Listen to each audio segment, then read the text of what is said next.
Hello, welcome back. This video is about creating an image generator using the Streamlit package, which is really good for fast UI development and the Replicate API. For reference, this will be the application that we're going to build.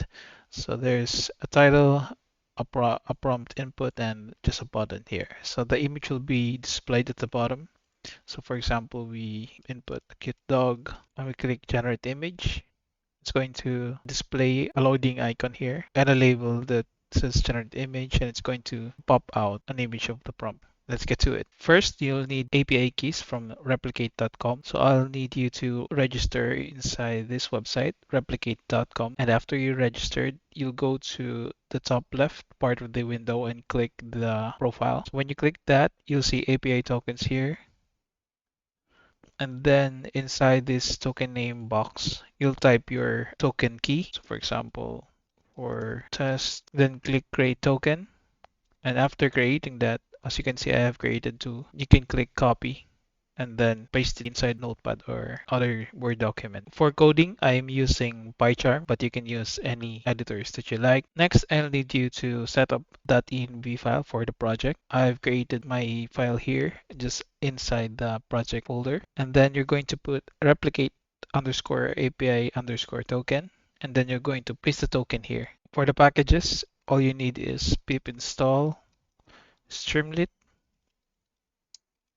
and replicate. Press enter and then wait for them to be installed. Moving on to the codes, we use Streamlit for the UI. Streamlit is an open source Python framework that enables us to develop web applications using Python. Import replicate imports the replicate library that allows us to interact with the replicate API. Replicate has many models that we can use just by calling the API. We will be using other models from replicate in the future, but for now, we are going to use Stability AI ST XL model. Import time, we'll use the time library to compute the elapsed time. From .env import load.env, we'll use this function to load the API token that we pasted earlier. Now for the title, as you can see, this will be as easy as calling st, which is what we call Streamlit. It's going to be st.title AI image generator. Next, we'll use a text input, st.textInput. It will contain the label enter a prompt for the image, and prompt will contain this object. Next, when the button is clicked,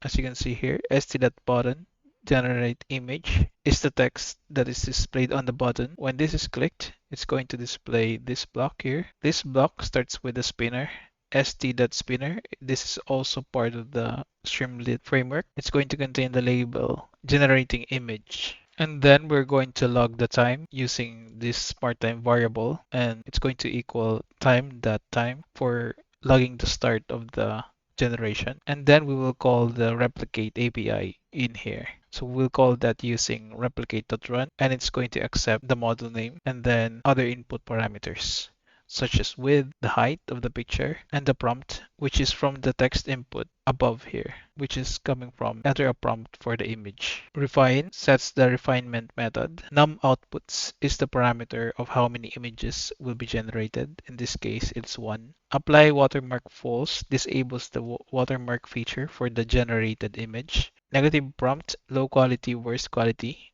This will be the prompt that we want to avoid, which is low quality and worst quality. Num inference steps 25 is the number of steps during the image generation process. If the call is successful, the output will be stored inside the output, and then it's going to be displayed inside st.image output. And then we log the end time using time.time, and then we calculate the elapsed time by subtracting end time with start time. And then we write st.write image generated in elapsed time seconds. And then you run this using Streamlit run app.py, which is the name of our file.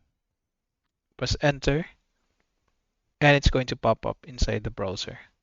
And then we can prompt this. Let's say a beautiful landscape. And then click generate image.